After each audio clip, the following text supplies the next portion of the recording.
मंडळी, सध्या एक गोष्ट महाराष्ट्राच्या राजकारणात सर्रास दिसून येते.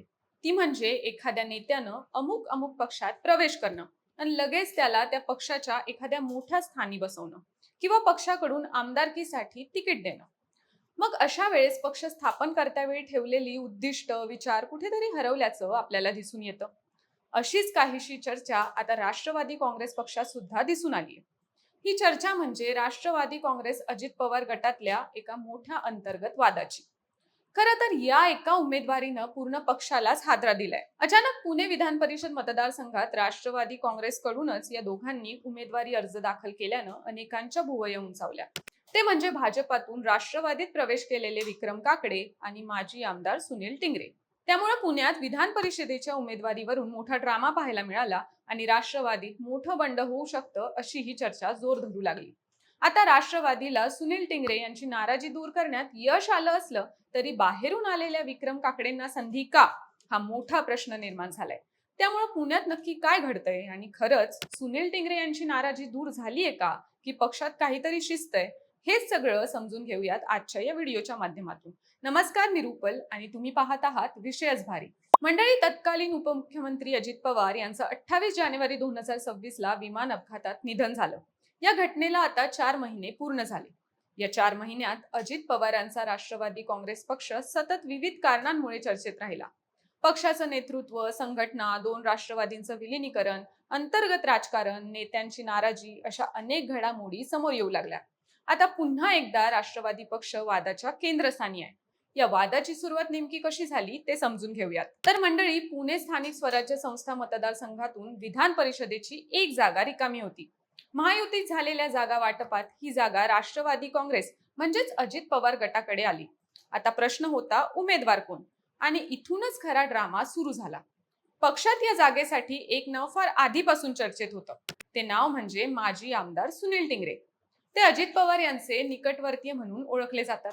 पुण्यातील पर्वती भागात त्यांचा मोठा जनाधार आहे. कार्यकर्त्यांनी त्यांची उमेदवारी जणू गृहीतच धरली होती. पण ते म्हणतात ना, राजकारणात कधीच गृहीत धरण्यासारखं काही नसतं. आणि तसंच घडलं. 5 तासांच्या बैठकीनंतर अजित पवार गटानं जाहीर केलं, उमेदवार असतील विक्रम काकडे. आता विक्रम काकडे कोण आहेत हेही जाणून घेऊयात. विक्रम काकडे हे भाजपचे माजी खासदार संजय काकडे यांचे चिरंजीव आहेत. अगदी 2 दिवसांपूर्वी संजय काकडे आणि त्यांचे पुत्र विक्रम काकडे यांनी राष्ट्रवादीत प्रवेश केलाय. म्हणजे तसं पाहायला गेलं तर ज्या भाजप सोबत राष्ट्रवादी महायुतीत आहे, त्याच भाजपच्या माजी खासदाराच्या मुलाला राष्ट्रवादीचं तिकीट, हे ऐकूनच पक्षातल्या जुन्या कार्यकर्त्यांकडून संताप व्यक्त केला जातोय. पण यामागे एक मोठं कारण आहे. विक्रम काकडे हे खासदार पार्थ पवार यांचे जवळचे मित्र आहेत. म्हणजे पार्थ पवार यांनी आपल्या मित्रासाठी पक्षात शिफारस केली आणि ती मान्य झाली असं राजकीय वर्तुळात बोललं जातंय. पक्षाचे जुने निष्ठावंत विचारतायत, आम्ही वर्षानुवर्षे पक्षासाठी घाम गाळला पण तिकीट मिळालं बाहेरच्याला. विक्रम काकडे यांच्या नावाची घोषणा होताच पक्षात नाराजीचा स्फोट झाल्याचं पाहायला मिळालं. सगळ्यात आधी आवाज उठवला तो पर्वती भागातल्या पदाधिकाऱ्यांनी. एका पदाधिकाऱ्यानं सुनील टिंगरे यांना उमेदवारी न मिळाल्याच्या निषेधार्थ राष्ट्रवादीतील सर्व पदांचा तडकाफडकी राजीनामा दिला. राष्ट्रवादीचे राज्य उपाध्यक्ष सुरेश घोले यांनीही काकडेंच्या उमेदवारीवर जाहीर नाराजी व्यक्त केली आणि पक्षाच्या जुन्या फळीतून प्रचंड विरोध होऊ लागला. पण मंडळी, जिल्हाधिकारी कार्यालयातल्या राड्यानं राष्ट्रवादीतला अंतर्गत कलह चव्हाट्यावर आला. सुनील टिंगरे स्वतः थेट उमेदवारी अर्ज भरण्यासाठी जिल्हाधिकारी कार्यालयात पोहोचले. त्यांचे समर्थक, कार्यकर्ते मोठ्या संख्येनं सोबत होते. घोषणाबाजी झाली, वातावरण तापलं. कार्यालयाबाहेर सुनील अण्णा जिंदाबाद अशा घोषणा देण्यात आल्या. मुख्य म्हणजे विक्रम काकडे आणि सुनील टिंगरे हे दोघेही एकाच वेळी अर्ज भरायला पोहोचले होते. टिंगरे यांनी काकडे यांच्यासोबत एक डमी उमेदवार म्हणून अर्ज दाखल केला. राजकारणात डमी उमेदवार ही एक रणनीती असते असं म्हणता येईल.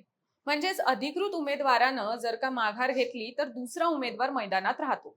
म्हणजे टिंगरे हे थेट बाहेर पडले नाहीत, पण त्यांनी दुसरा पर्याय जिवंत ठेवला होता. त्याच्या काही वेळातच राष्ट्रवादीचे प्रवक्ते उमेश पाटील यांनी जाहीर केलं, विक्रम काकडे हेच अधिकृत उमेदवार आहेत, त्यांनाच एबी फॉर्म दिलेला आहे. सुनील टिंगरे हे डमी उमेदवार आहेत.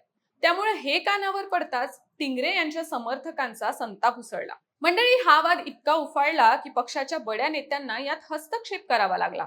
बंडखोरी रोखण्यासाठी राष्ट्रवादीच्या जिजाई बंगल्यावर एक उच्चस्तरीय बैठक बोलवण्यात आली.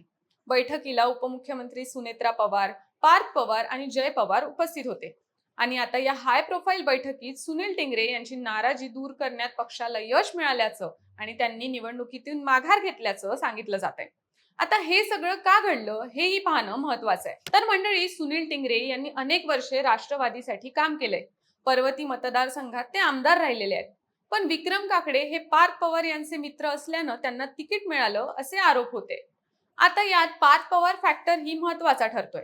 अजित पवार यांचे सुपुत्र पार्थ पवार हे आता सक्रियपणे राजकारणात उतरले आहेत. त्यांचा प्रभाव वाढतोय.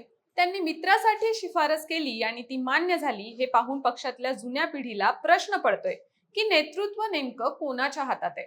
मंडळी, या प्रकरणावर बोलताना सुनील टिंगरे यांनी माध्यमांना सांगितले की पक्षाने जो निर्णय घेतला आहे तो सगळ्यांनी मान्य केलाय. पक्ष मला कुठेही वाऱ्यावर सोडणार नाही. पक्षात अशा वेळ येतात जेव्हा काही निर्णय घ्यावे लागतात. संजय काकडे यांनी पक्षप्रवेश केलाय. त्यांना अधिकार आहे पक्ष कार्यालयात यायचा. मला कोणाचाही फोन आलेला नाही. मी दादांचा कार्यकर्ता आहे. मी शब्द पाळतो. पुढील काळात योग्य तो सन्मान राखला जाईल असं मला सांगितलं असल्याचं सुनील टिंगरे म्हणाले. हे नाराजी नाट्य संपल्याचं सांगण्यात आलं असलं तरी पुण्यातल्या या राजकीय ड्रामानं पुन्हा एकदा राष्ट्रवादी काँग्रेसच्या अंतर्गत वादावर प्रकाश टाकलाय. पक्षफुटीनंतर अजित पवार यांनी राष्ट्रवादी सांभाळली, महायुतीत टिकवली, सरकारमध्ये राहिले, पण आतून पक्ष किती एकसंध आहे हे अशा प्रसंगात दिसतं.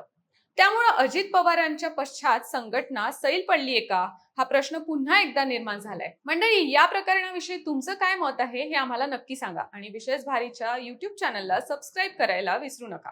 धन्यवाद.